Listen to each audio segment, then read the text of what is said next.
y'all. Welcome to the Honest to Goodness podcast, where we give you our honest opinions on good entertainment. I'm Morgan. I'm Kerri. I'm Nicole. And without further ado, here's today's episode. We hope you enjoy.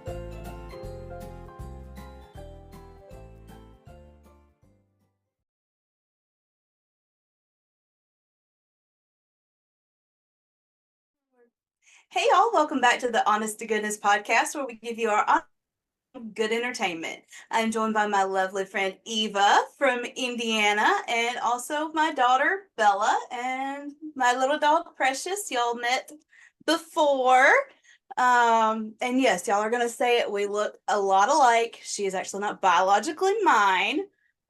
She is my husband's daughter, but it's a little freaky how much we're alike in more than one way. I don't know. I think these two are closer to match. I mean, I'm loyal as a dog, so, I can't say anything. Yeah, fantastic. Yeah. Awesome. Perfection. Yeah. Oh, word. But now that When Calls the Heart season 11 is over, for the next several weeks, as many as I can manage, because I love this stuff, we're going to be talking about some of the Mayberry Man movie series, and I'm going to be doing some interviews. It's going to be really fun. If y'all don't know, Mayberry Man is this movie that I got to work on. I got to be a part of doing that, and that just I showed up at Mayberry Days for the first time in 2019. Stark and Court Howell, their dad was Doug Wash in the Andy Griffith Show. They were doing a mixer to start talking about the possibility of doing this movie, and I'd just go, hey, it sounds cool. If there's anything I do to help, let me know. They got my phone number, and, be careful what you offer, because they will keep you busy. I thought it was be careful what you wish for. Be careful what you wish for is true, but no, it was a dream come true to get to do this, and this is actually how Eva and I met. Yeah, 4 years ago. Crazy. I know, it is crazy. So 4 years ago, what was 4 years ago? The movie. I guess it's technically 3.5, we're a few months shy of the 4 years exactly. But yeah, we started filming the movie in Danville, Indiana. Exactly. Let's see, 4 years ago, I was 11. Uh-huh. Exactly. But what was going on 4 years ago? A lot. Oh, a lot. Yeah. A lot.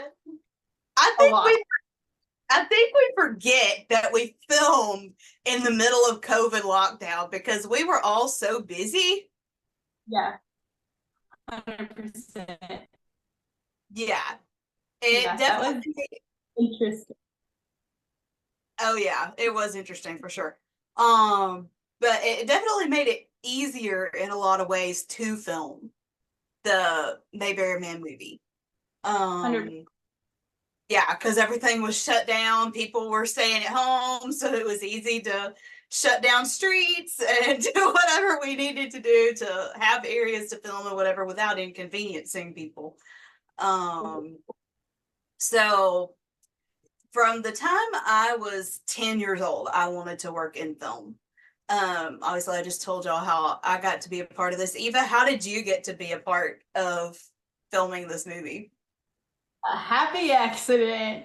Mainly, I guess, just because we knew the Mayberry crowd from all the way back in 2014 when they used to have Mayberry in the Midwest in Danville, Indiana, and staying connected and with festivals and things here and there, which we had it up to 2019. So we knew about the movie. My mom and sister got started in with it, and I got volunteered, and the rest was history after that, I think. You got voluntold, hey, you're doing this. Exactly. As a 14-year-old, not knowing what she was doing at all. Never been on a film set, knew zero, nothing. Yeah. How many of us on set, what percentage of people on set would you say had never done anything like this before in our lives, had never set foot on a film set in our lives? I would say to be, for at least the movie, 90% of people, because we had so many extras that had no clue of nothing. And so definitely, yeah, 90% probably, because it was a film, or it was a fan-based film, sponsored film, kind of thing. So they paid money to get to be extras and stuff. So we were using literally Mayberry fans. Yeah, exactly. Well, and for people that don't understand, like, why would you pay to be an extra? I helped out with the Kickstarter campaign, which is actually very popular with like independent filmmakers because yes, although the Howells grew up in California, their dad was an actor, all this, despite what a lot of people think, this was not a Hollywood production. This was very much a Mayberry production. And so they didn't have Hollywood backing. This was not a multi-million-dollar film. This was, oh geez, what our budget was like, what, maybe 300,000? I don't even think it was that. I'm not even sure if it was that. I don't know. I was too young to know budget. I'm still too young to know. I don't know budget stuff. I don't know money. Well, and I was probably part of some meetings that you probably weren't, because you were a production assistant, a PA on the movie, and I was running around like a chicken with my head cut off, wrangling extras as an extra coordinator along with Vicky Drescher. That's your normal. That is my normal. This is true. And also to clarify, I was not in this movie. I'm just a person that has seen the movie. I was not in it, just for clarification. Yeah, I really do want to get her in front of a camera at some point, though. Like, I think she would be awesome. But yeah. So Eva and I met on the Mayberry Man set, and I think I still have that first picture. I'll try to put it up on this video. I think I still have that first picture that I took with you. And I remember you telling me later, kind of like you thought it was a little bit weird that I asked to take a picture with you. Okay, sure. I don't know you, but sure. And we've gone from that to Eva being one of my bridesmaids. By the way, it was awesome. The reception was awesome. The food was delicious. Yes, it The was. cake was absolutely gorgeous, but not as lovely as the bride Oh, well, thank you. and the bridesmaids. And the bridesmaid, yes. But yeah, so getting to work on this set, just out of curiosity, how would you describe the movie? Absolutely wonderific, fantastic. It was action-packed, family-friendly, had a lot of like realistic type things, not like Hallmark. I'm not saying that I judge Hallmark, but some of this stuff is kind of unrealistic. And the actors just put so much emotion into everything they did. It was just like a live casting, like I was watching something off of the news. It was just so realistic, and I loved it. I felt like I was there. I'll get you your money later. No. She's getting paid for this? Surprise. No, I did not know what she was going to say. She didn't even know I was about to ask her that. But no, for anybody that does not know, I know this movie received a lot of hate, especially at the very beginning. It's still receiving a lot of hate because people love the Andy Griffith Show. And I mean, so do we. Obviously, we wouldn't have been a part of it if we didn't. But this in no way tried to remake the Andy Griffith Show. There is no way anyone could ever do that. Like the original show was absolute gold. No one could ever do that. So people that want to get mad because, oh, they tried to remake Barney, or, oh, there's no Andy, or, whatever. It's not meant to be that. It's been to show the love for the movie. We're not trying to replace anyone or anything like that. We're just trying to show our pure golden hearts for how we feel about the Andy Griffith Show. 100%.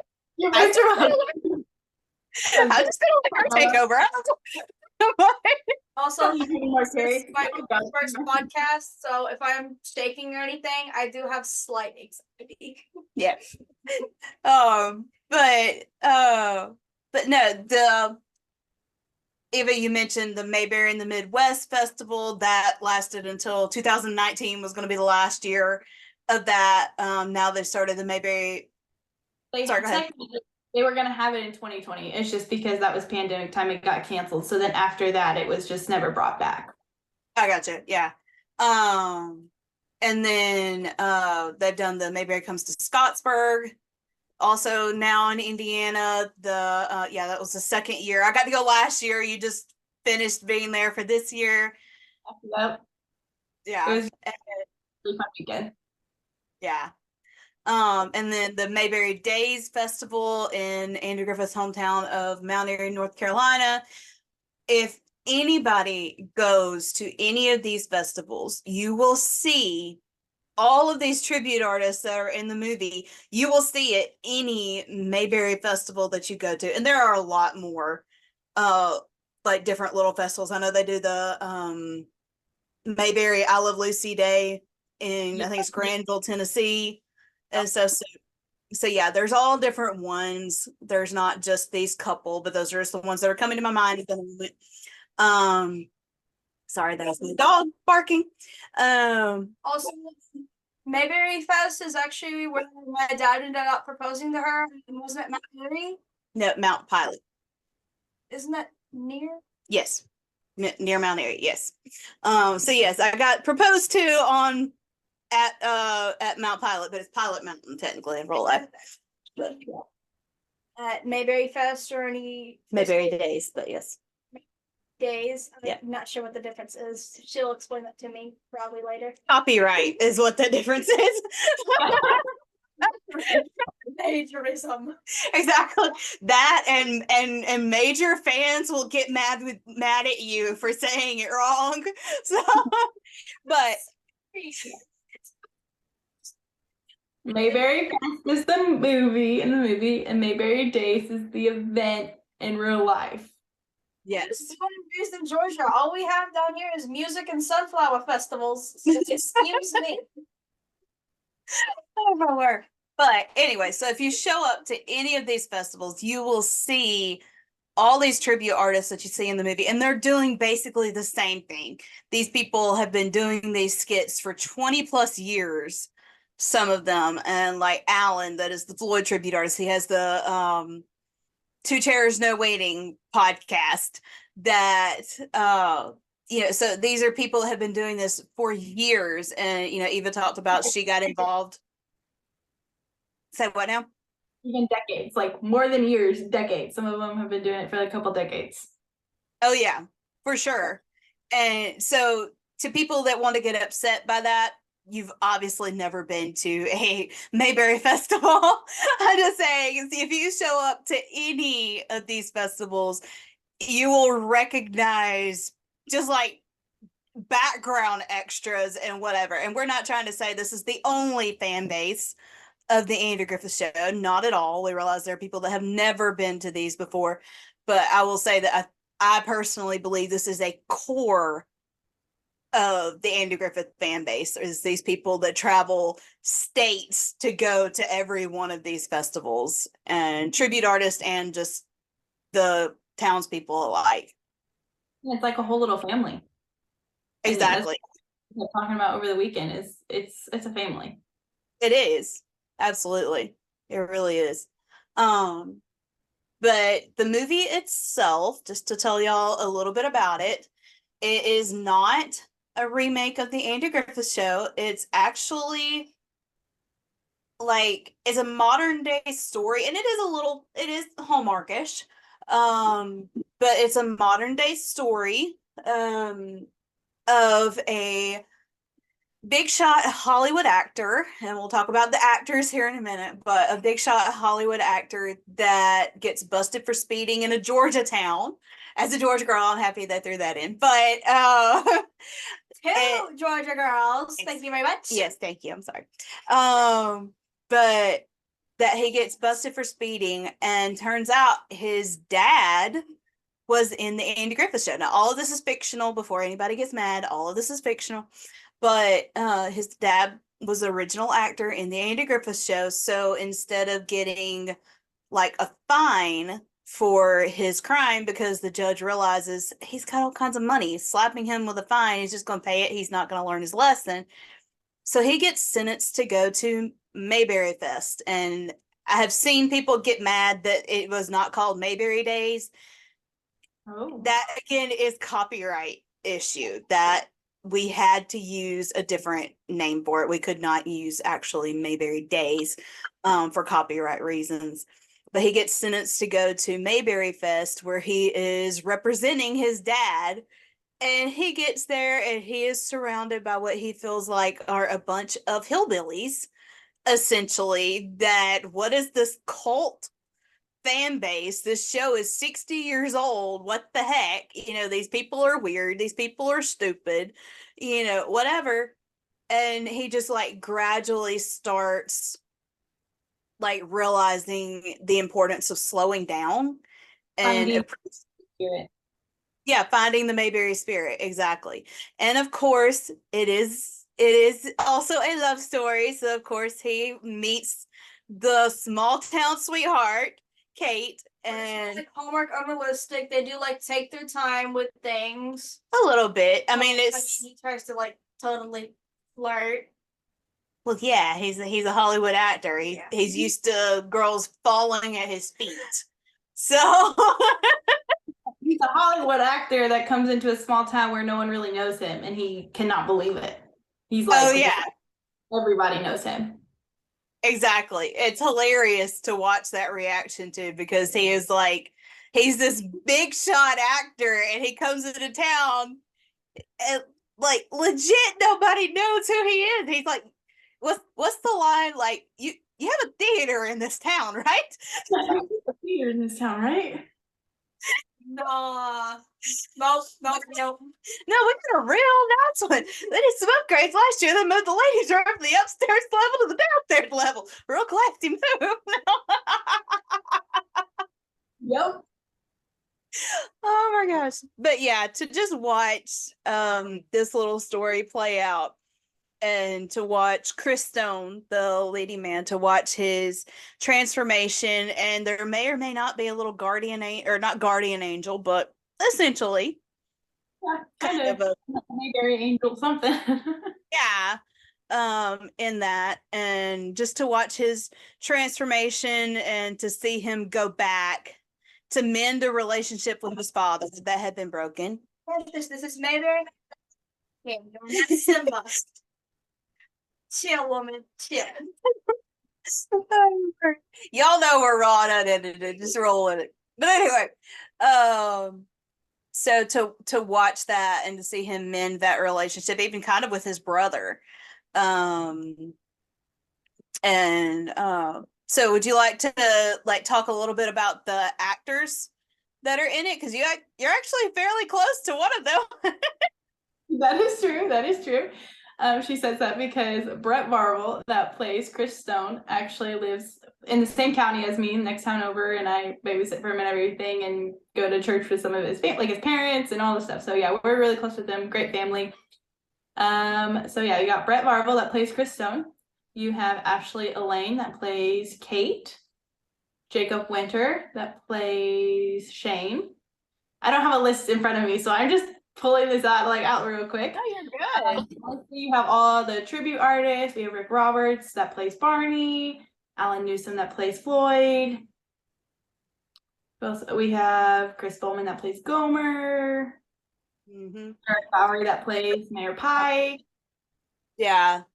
There's all sorts of them, and some of them aren't major characters in the series, but that you'll still see them. Oh my gosh. Watching Christy McClendon do this movie, she did at least 2 different tribute artists, didn't she? I think she did 3 or 4. We just talked about this over the weekend. I think it's 4 technically, because she plays herself. She plays the mayor's daughter. She plays a fun girl. And yeah, that's right. I forgot that she did the fun girl because Dixie Griffith was originally supposed to be in it, and we were filming in the middle of COVID, so we lost. Some people got mad about this as well when we were doing our crowdfunding. Originally, original stars or their children were supposed to have been in the movie, but then when COVID hit, the directive team, the production team decided, hey, we can't, there's no telling how long this is going to last. We've got to give people what would we've got to give people what they paid for, essentially. So we just went ahead and the script Show must go on. Exactly, the show must go on. And I think it was about, didn't Brett get cast like 2 weeks or something before filming? We lost our Chris Stone, and because we already had his, I think it's because we had Terry Marvel on board that also does around and stuff. We had him on board, and he said, "Well, my nephew's an actor," and like 2 weeks before, and we got Brett Marvel. So yeah. Yeah, absolutely. So the stories surrounding this film are absolutely crazy. But one thing that I loved about it was there was so much prayer going on with this film. Like, we literally had a prayer text chain going on behind the scenes, and like, if it was possible, everybody's running around like crazy, but if it was possible, some of us would meet every day to pray for a little while and whatever, and just to watch God work on set was incredible. And even just to watch the people on set. We've talked about Tom, our assistant director, Tom Milo, that we love you, Tom. Yes. But we were terrified of him this first movie, not gonna lie. There's always that one person that you gotta be absolutely terrified of. Exactly. That one person. But I will say this is kind of the assistant director's job to be a little bit mean, because they're the person that keeps everybody on track, keeps everything going, whatever, because they're the bad guy on set, essentially. I heard someone describe it. You can't make a movie one without an assistant director. You need them to be that person to keep it on track, because directors can easily go woo, and you need directors to be the nice people and the good guy and stuff. So yeah, that's why you got an assistant director to be the bad guy kind of thing. Exactly. But to work with Tom, and we talked about this, I don't know how many times we got to watch Tom kind of have his own little Mayberry Man experience through working on this, because Tom was one of the few like California professionals on set. Yeah. And he's worked on some high budget movies and whatever. So to watch Tom come in, and so he's used to working in Hollywood, where you have how many people lined up to take this person's job if you're not getting what you want out of them, whatever. And I described it as if it's like having a surgeon that's used to having his first team there. And he not only didn't have his first team, he had a bunch of team that didn't know what to give him when he asked for it. So, like, bless his heart. That didn't know what they were doing. Yeah, no, we did not know what we were doing, because she is not lying. 90% of us had never set foot on a movie set in our lives. So, to try to work with Tom, bless his heart. I mean, bless his heart trying to work with us. 100%. But it turned out to be just like the best experience, and so much bonding going on. I know for me and Vicky, we were trying to wrangle 200 extras, and of course we're doing like pre-production stuff of helping start a pre-approved wardrobe, and we're answering all the emails and doing all this kind of stuff for like 200 people. And then of course you show up on set and you realize you've got to do your job and 10 others.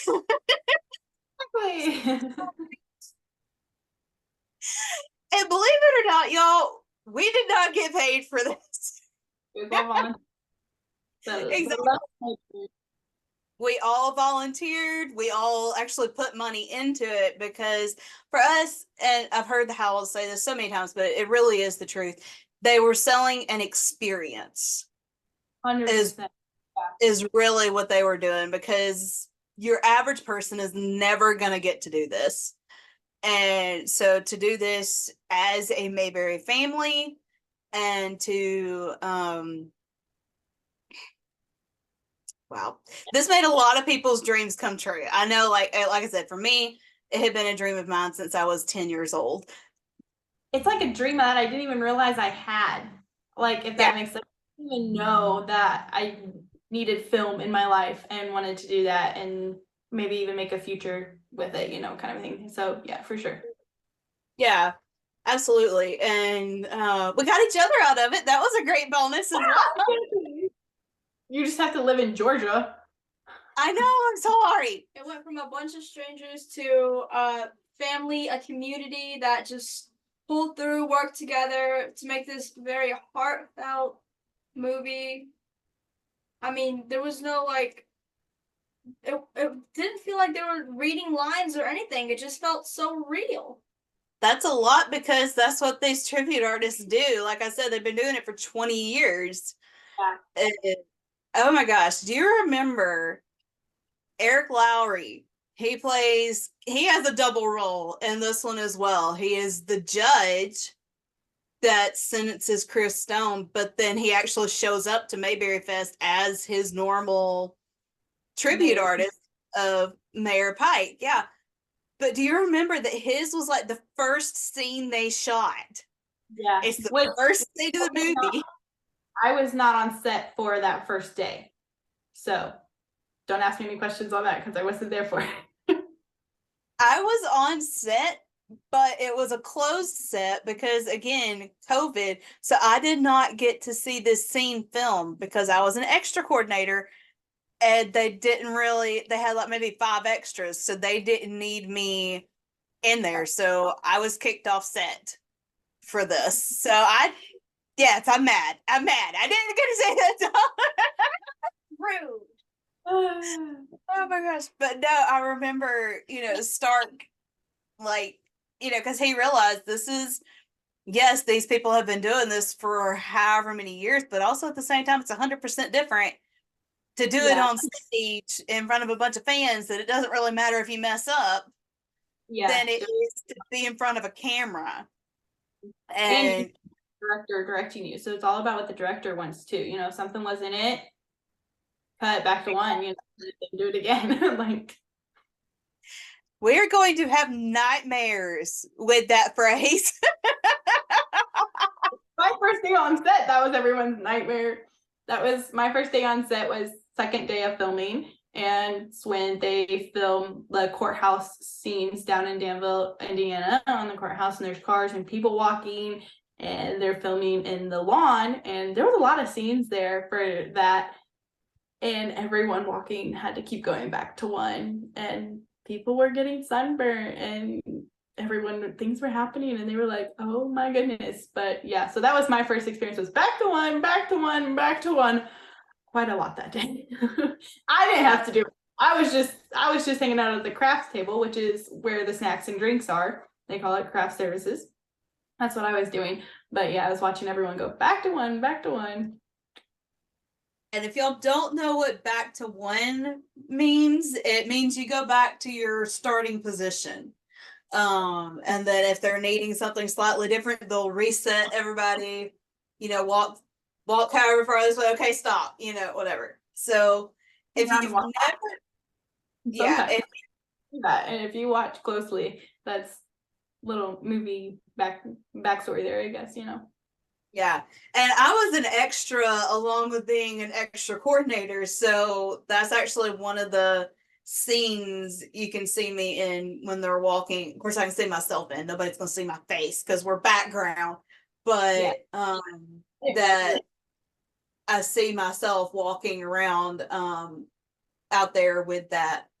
But I very well remember. If you've never worked on film set, if you want to know what working on film set is, it is a whole lot of hurry up and wait. What was the temperature? Yes. Oh geez, what was the temperature? Because we were dying. 80s to 90s, like in September in Indiana, it can get hot, and it was hot and bright and sunny that day. So yeah. Oh yeah, no shade whatsoever for all the extras. That's a crime. No shade. We were out there walking around for what, like 4 hours? Yeah, you guys were out there for a few hours for sure. Yeah. Like I was literally having extras dropping on me, like just sitting down. They're like, we're done.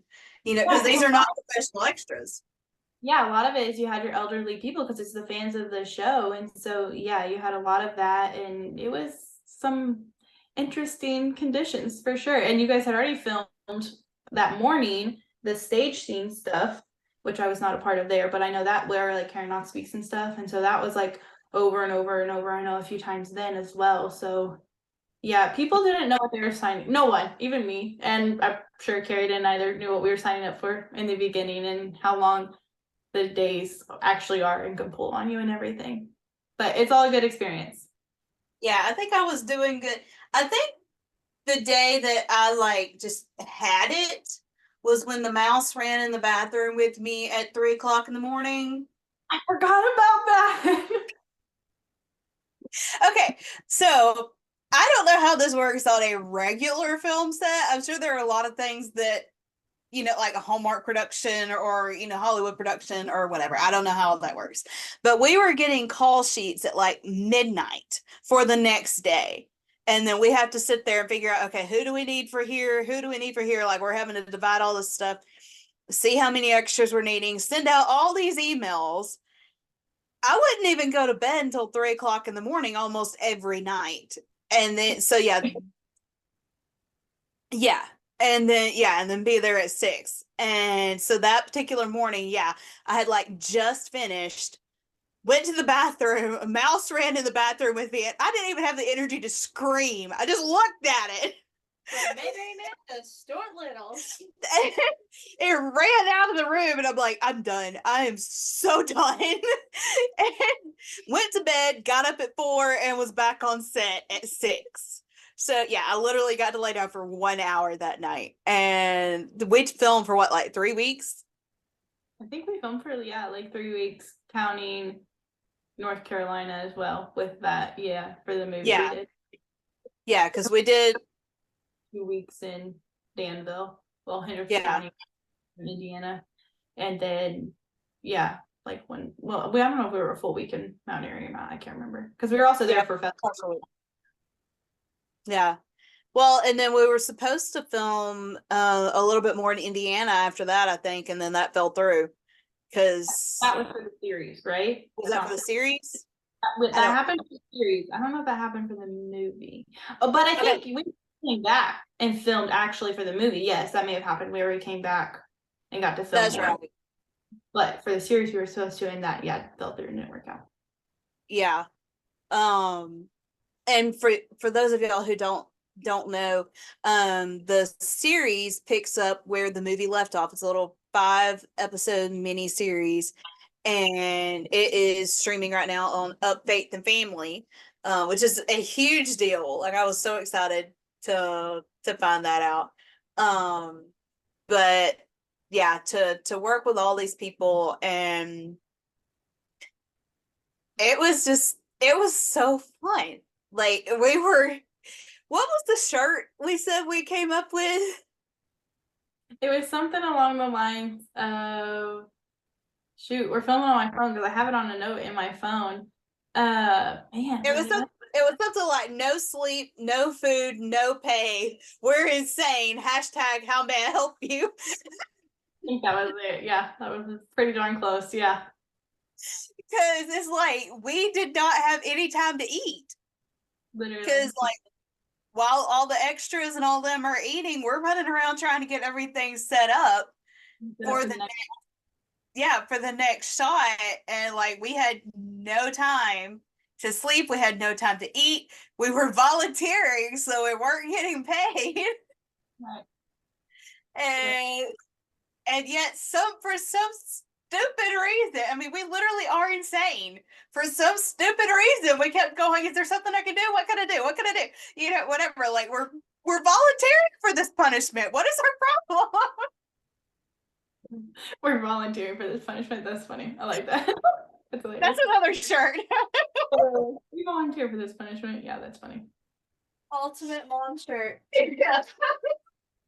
Agreed. It's like one of those go to your room moments, and you're that kid that loves your room. I volunteered to be grounded.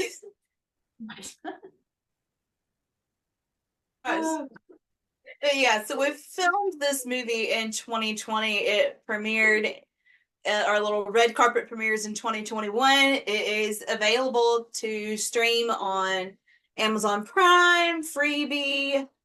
Didn't you say YouTube?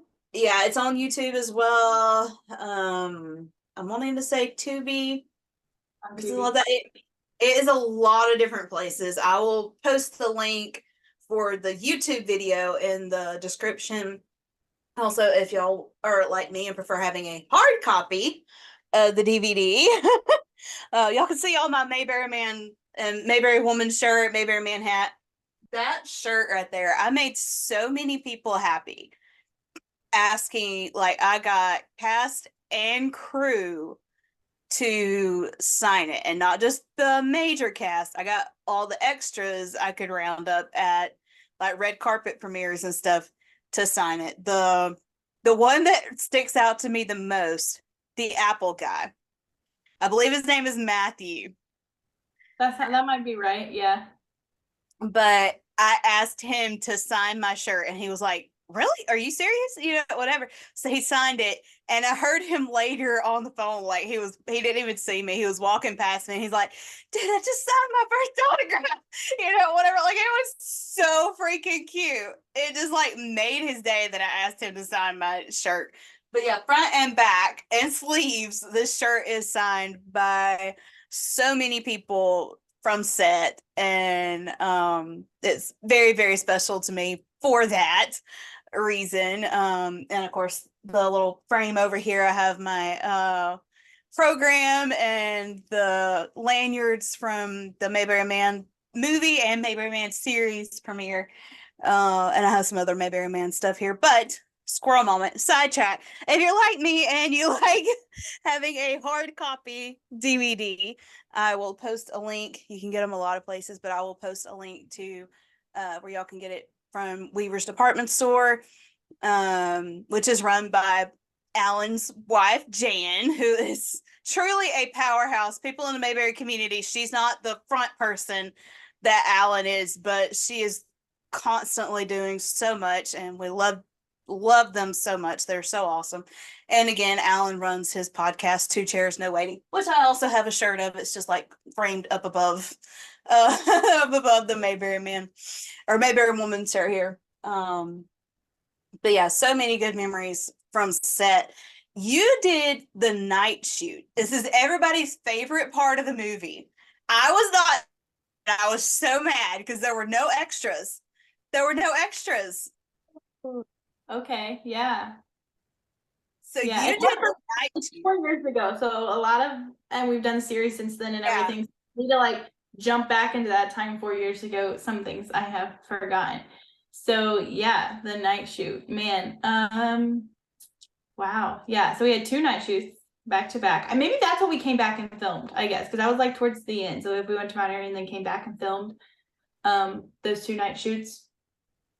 Oh man, I'm trying to think like where to, well, I guess I'll start with, here's a fun behind the scenes movie filming part of the background, is that we're in Indiana. It's September. It's 85 degrees during the day. It got as low as 46 degrees that night when we filmed at Conner Prairie in Indiana. And so our lead actor, Brett Marvel, he shows up in his tank top and shorts because at 6 p.m. when we started, that was the right kind of wardrobe to be wearing in that moment of, 80-degree weather showing up kind of a thing. Not so much the greatest of wardrobe to be wearing when you leave at 6 a.m. the next morning. And he was freezing, but so many were freezing. And I knew, again, with we were some of the few that were local and have our whole house, accessible to us and grab whatever we need. And last minute before I ran out the door, I thought I'm going to grab a trash bag of blankets, sweatshirts, jackets, coats, like whatever I could. I stuffed it in a trash bag and in the middle of the night that trash bag was empty and people were using the blankets just trying to stay warm and all that because they weren't thinking about it. We couldn't take them back to the production office every time. Not that the production office was much warmer, but it was a little bit warmer, but we couldn't take them back every time because you got to stay on set and be there for your next scene, kind of things. So like while we're holding or setting up for the next thing, wrapping you in blankets, whatever, trying to keep everyone warm. And I remember I still have the vision of Brett Barble standing by the tree, like in my purple donut blanket, just like wrapped in it, sitting there, and then I have like freezing. So yeah, that was some interesting stuff for sure. Oh yeah, for sure. So what was Terry's reaction? Terry Barble is Brett's uncle. He is normally a Barney tribute artist, and actually you see him as a Barney tribute artist in the series, in the opening scenes. But in this movie, he actually plays the bad guy. He does. He does, which is so weird. Terry and Tanya were like my first two Mayberry friends. When I showed up in Mount Airy, I ran into them and they just took me under their wings. So I love them to death. They're my first two Mayberry friends. But so what was Terry's reaction to having his squad car dirtied up, and what was that process?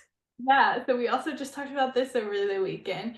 Terry had just gotten his squad car from Ted Womark that does Mr. McBeevy. Literally, I'd only had it for a week. And Terry's car is the one that's like our main car that you see like pictured and logoed and stuff, I guess, or whatever. And we used Terry's car a lot. He was like our main car. So like I said, he'd just gotten the car. The squad car on the cover right here. That is Terry's car. That's Terry's car.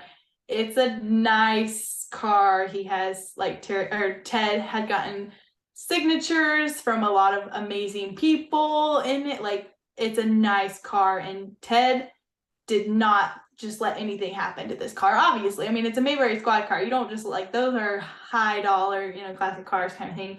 And so yeah, Terry had just got it in his possession, kind of thing. And he was standing there watching our props lady throw cake mix on it and leaves and all this stuff to make it look like it was dirty because it needed to look like it had been, just left at this studio basically kind of thing. And it's not really been taken care of and it's covered up kind of thing. And so, yeah, Terry was like, oh my goodness. And then he had to go to work the next morning. So I had to sit in his driveway all day the next day when he drove it home, just a mess like that because that's what we had used it for. Yeah, it was unfortunate, but it's all good on clean and the car it's great. It's amazing. We didn't damage the car or do anything terrible to it, but yeah.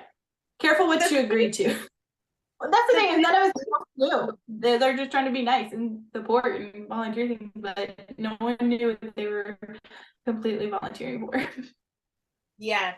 If anybody ever asks Terry to volunteer his car for a movie again, the answer is going to be no. Unless you promise to keep it clean. Yeah, right. Well, Terry, and he had us use his car actually for that one short film we did last year. So he probably has more questions he asks now. Like, what are you doing exactly to it? Right. That is true. I forgot that Terry brought his car for that. Yeah. Yeah, I forgot about that. That is true. The short film that we did right before me and your dad started dating, Terry brought his squad car for a scene of that. So I totally forgot about that. So yeah, even how many sets have we worked on together now? 3 or 4? I think it's only been 3. I think it's 3. Yeah. Because you did Disciples in the Moonlight with Brett and Ashley and some of the other like crew members. Right. And I didn't get to be a part of that. Thank you very much. Okay, we get it. Chill. You could have been here. You weren't able to stay. This is true. I wanted so bad to apply because we were like, it was literally what, like a week or 2 after filming the series that started. Yeah. And I wanted so badly when Brett put the call out for crew, I wanted so badly to apply to that. But a friend of mine was taking me to Disney at the end of October and he was going to yeah, he was going to be filming through that, and I'm one of these people, I don't start something unless I can finish it, so I wasn't going to be like, hey, I can help you out for the first 3 weeks, but after that I'm gone, so I came home instead, but I wanted so badly to work on that. Well, if it makes you feel any better, I wasn't there for any of it. She wants to go on a film set so bad, like For sure. I'm naturally dramatic. she is. I keep telling her she's a Wednesday Addams, but yeah, there she goes into her Wednesday look. I don't have any piranhas yet. Yeah. No, I keep calling her Wednesday, but then the other day she says like dried flower petals, so she cut the head off of a rose, and so it was just like the stem and the leaves, and I was like, actually, I take that back. She's Morticia. I don't have the Addams family. I mean, Same. they're great. They really are. I mean, getting to mess with TNT and firecrackers and not having to smile. Oh, it's a dream come true. Oh my gosh. For anybody that doesn't know, this one just turned 15. So she's still got the teenage drama to her. Oh, But humanity.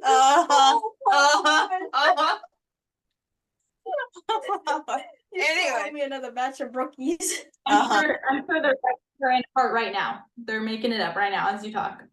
Well, they've talked about doing one on Jeremy. So Those who don't know, Yeah. it's my dad. yeah, that's my husband. That's her dad. But yeah, when everybody met him at Mayberry Days last year, everybody just loved him. But Jeremy is one of those people that he just helps everybody, and that's just who he is. So they kept seeing him like, what is it? No problem, no apologies necessary, no problem at all, no apologies necessary, or something like that. Yeah, that he'll say all the time. So like, we were having lunch with Greg Shell and Chris Bowman at Mayberry Days, and Jeremy's sitting we're at Snappy Lunch, which is like super busy, and Jeremy's sitting in a chair at the end of the table. So he keeps getting bumped into by people, and he's just constantly, oh, no problem at all, no apologies necessary, no problem at all, no apologies necessary. And then he's like helping somebody change a flat tire. He's doing all this stuff. He helped Keith Thibodeau take down his drum set. He's doing like all this stuff, helping people. And so Greg Shell and the Howells dubbed him the nicest man in the world. So they've talked about putting that character in a season 2 if we can get that in there. If we can make that happen. We have a whole movie ready. We got the crazy one, the mischievous one, and the nice one. The nice one. We got the girl there. Oh my gosh.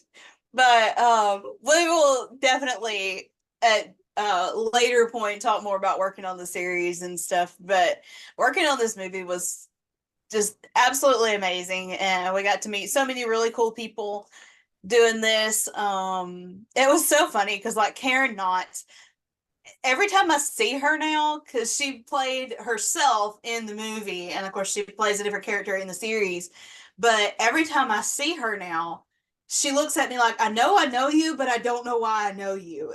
But then when I say my name, she's like, oh, Kerri, like, one other funny story that I'm thinking about, and I don't know if you would remember this or not.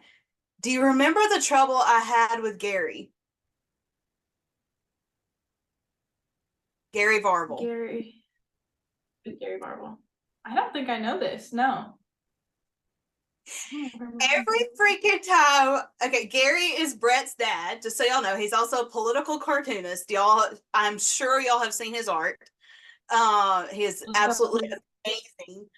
But and he's done some art for Mayberry Man as well. And y'all can see all that on Weaver's department store as well. But every time I got near that man, I tripped. Like every single time. And like I would trip on the sidewalk or something, but it was every time I saw him, I would trip. So finally, one time, I just threw my hands up and went, "What is with you?" Like, and he just starts laughing because, like, well, then I did not know. when they finished filming the parade, and I'm standing on the corner because we're directing people, telling them where to turn. And Gary's car comes around, and I'm standing on this corner. He's about to take a left, and he looks at me and goes, "Don't move." Oh, it's That's even worse. hilarious. Oh my goodness, it's so funny. Ever since she got with my dad, she's been breaking her nails in the craziest way. She broke it while cleaning a window, people. A window. Through an acrylic, my actual nail, bleeding actual nail, I broke cleaning a window at work. Yes. I'm talented. Oh. Yeah, I'm very talented. But yeah, just funny little story. Yeah. I told Jeremy he needs to get some dang good insurance on me because, like, I am a walking. Now we got some Gorilla Glue, some Flexi Seal. We'll get this done. Right. But yeah. So that's just a funny little story. What is your craziest thing you had to do on set? And we'll try to wrap this up because I know it's getting a little long. But what's your craziest thing you felt like you had to do on set?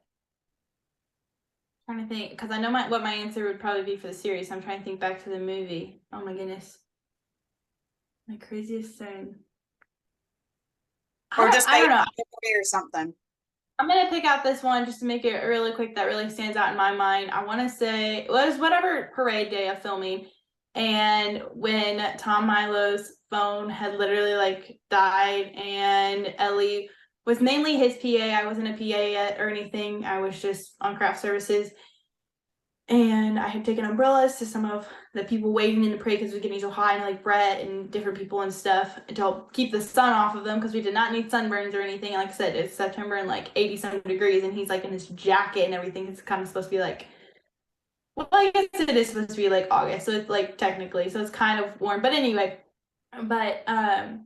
and Tom was like, "Where's Ellie? I can't find Ellie." And Ellie and I are friends. She's someone else that's here local and has done a lot with Brett Barvel, like from his first movie and stuff. She plays his daughter.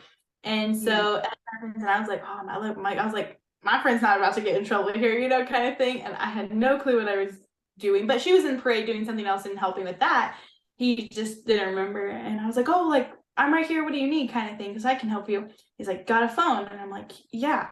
And so I became Tom Milo's phone for a few hours until lunch, basically, kind of thing. And I had to follow him around, and I was like getting all these people's numbers in my phone and the people I needed to talk to and everything, and call and go around because like it was parade time. Like we had to get this, shot film or several shots really for the parade scene film kind of thing. So yeah, I think that was probably one of the craziest things was I was like, I had to stick right there as Tom. And one of Tom's fun moments that I got to experience in that moment, because we all, like she said, we were scared of him. We were like, "Oh, I don't know about this guy, like he's scary, kind of thing," which 100% was, but you just had to know how to read him and warm up to him kind of thing, and you guys could work well together. And he goes, "Just me and my shadow," and I was like, did he just say that? Is he being funny right now? And I didn't know how to take it. I didn't know if I was supposed to laugh or be serious or what, because I was like, I don't know. But yeah, so it was pretty funny and a good time. Also, I want to shout out Jefferson Denham, I believe, right? Yes, Jefferson was great. I miss Jefferson.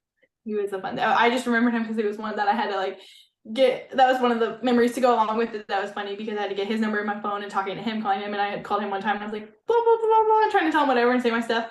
But before I could get my stuff out, because I'm trying to be serious, because I'm thinking I gotta be serious for Tom. Like we're on a mission here. We gotta do this right.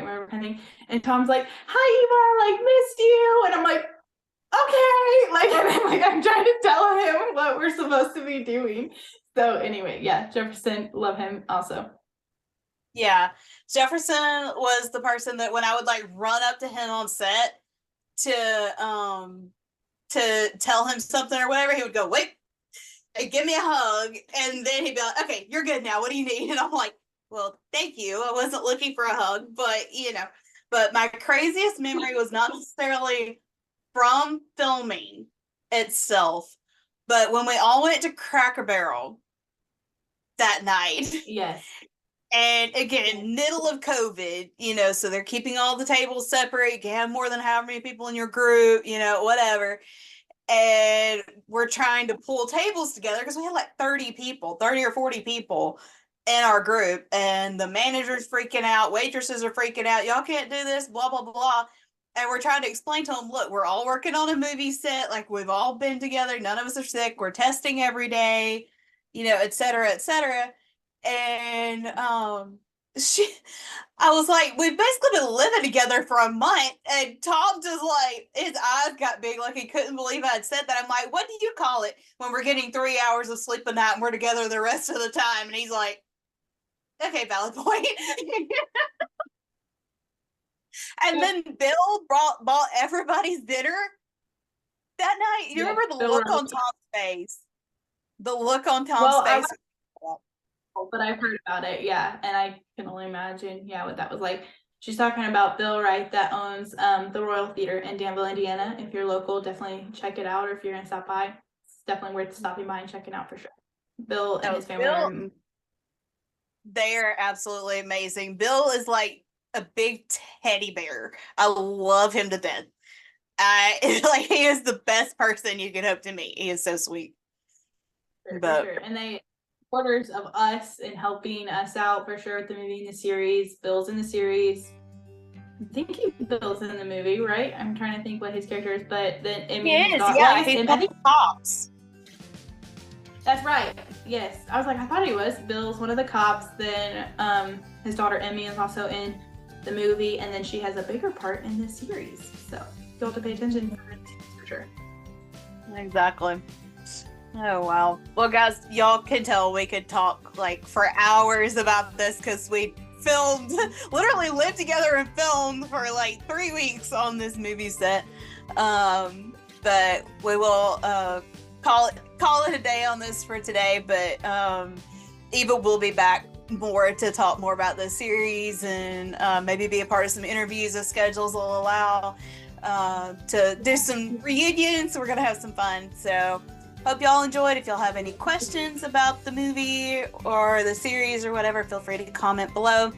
And we will see you guys next time. Bye. Bye.